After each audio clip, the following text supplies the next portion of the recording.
Hello guys, আসসালামু আলাইকুম। আশা করি সবাই সুস্থ আছেন, ভালো আছেন। আমি আপনাদের তো আলহামদুলিল্লাহ ভালো আছি। তো আজকে আবার নতুন আরেকটি ভিডিও নিয়ে হাজির হলাম। আজকের ভিডিওতে শুরুতে আমি দুধ চিতই পিঠা তৈরি করছি তার একটি ভিডিও করলাম। তো প্রথমে আটাগুলো দিয়ে পিঠাগুলো তৈরি করলাম, এরপর দুধ, চিনি, নারকেল দিয়ে পানিগুলো গরম করে নিলাম। তারপর একটা একটা পিঠা দুধের মধ্যে দিয়ে দিলাম। এভাবে আমার দুধ চিতই পিঠাগুলো হয়ে গেল। তো আপনাদের কেমন তো লাগলো? পিঠাগুলো হওয়ার পরে একটু ঠান্ডা করতে হয়, ঠান্ডা করে তারপর ফ্রিজে রেখে ঠান্ডা করে তারপর খেতে হয়। মাশাআল্লাহ আমার পিঠাগুলো ভারী সুন্দর হয়েছে, খেতে অনেক মজা হয়েছে। তো এদিকে আমি বিকালে রান্না বান্নার জন্য প্রস্তুত করতেছি। আজকে আমরা ভাজি করতেছি। তো এগুলো আগে ব্লেন্ডার করে সিদ্ধ করে ব্লেন্ডার করে নিলাম। তারপর হলুদ, মরিচ, মশলা সব কিছু দিয়ে কষিয়ে নিলাম। কষিয়ে এরপর এগুলা দিয়ে দেব, দিয়ে একটু পানি দিয়ে নাড়ে চাড়ি তারপর একটা ডিম দিয়ে দেব। আসলে পটলের থেকে পটলের চামড়ায় অনেক মজা লাগে। আপনারা খান কিনা জানি না, তবে এটা একবার ট্রাই করে দেখেন, ইনশাল্লাহ অনেক মজার একটা জিনিস।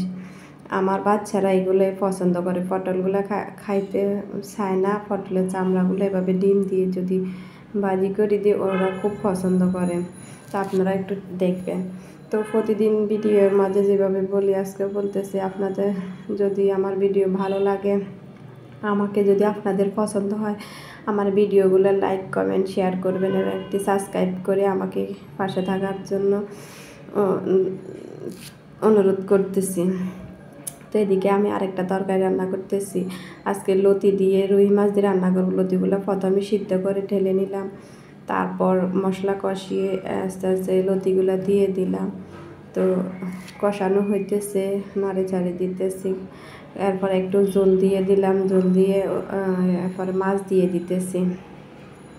আসলে আমার লতিগুলো অত্যন্ত মজা হয়েছে। রুই মাছ দিয়ে রান্না করছি, প্রথমে রুই মাছ দিয়ে লতি রান্না করতেছি, বছরের প্রথমে আর রান্না করিনি। তো আচ্ছা, রান্না বান্নাগুলো এইভাবে শেষ করলাম। এদিকে আমি দেখি কী শপিং করলাম, শপিংগুলো কিনলাম। তো দেখাইতেছে আপনাদের এখানে আমি আমার মেয়ের জন্য, বোনের জন্য কিছু 3 পিস কিনছি আমার জন্য। তো আপনাদেরকে একটা একটা দেখাইতেছি। জানি না কেমন হয়েছে 3 পিসগুলো, কিন্তু দাম হয়েছে প্রচুর। তো এটা আরেকটা 3 পিস, আর মাশাআল্লাহ এই 3 পিসটা অনেক সুন্দর, দামও প্রচুর নিচে। মাশাআল্লাহ দেখতে অনেক সুন্দর। আসলে মোবাইলে কেমন আসছে জানি না, বাস্তবে এই 3 পিসটা খুবই সুন্দর আসছে। এটা আমি আমার জন্য পছন্দ করে রাখছি। তো আরও কয়েকটা 3 পিস আছে, আপনাদেরকে দেখাইতেছি। এক হাতে আমি ক্যামেরা ধরছি, অন্য হাতে জামাগুলো দেখাইতেছি। এটাও আমার জন্য নিচ্ছি, দেখুন মাশাআল্লাহ অনেক সুন্দর। আসলে পোশাক আশাক কিনতে গেলে মনটা চারদিকে চোখ রাখতে, কোনটা রেখে কোনটা কিনবো মানে নিজেকে সামলায় রাখতে পারি না। তারপর যাই হোক দেখে দেখে কয়েকটা বাছি নিলাম। এটা মেয়ের জন্য নিলাম। তো আপনাদের কেমন লাগছে জানাইবেন। আসলে যা পছন্দ হয়েছে তাই নিয়ে নিলাম, কোনটা রেখে কোনটা কিনবো ভেবে পাইতেছি না। তো এখানে আরেকটা 3 পিস আছে, সেম টু সেম কালার, আমার বোনের জন্য নিচ্ছি। তো যার যে সামর্থ্য আছে সে পরিমাণে শপিং করতেছে। আমার সামর্থ্য যতটুকু আছে আমি ততটুকুই করতেছি। আলহামদুলিল্লাহ আমি খুশি আছি, ভালোই আছি, ছেলে মেয়েদেরকে নিয়ে, স্বামীকে নিয়ে। তো যাই হোক এভাবে সবগুলো দেখাইতেছি।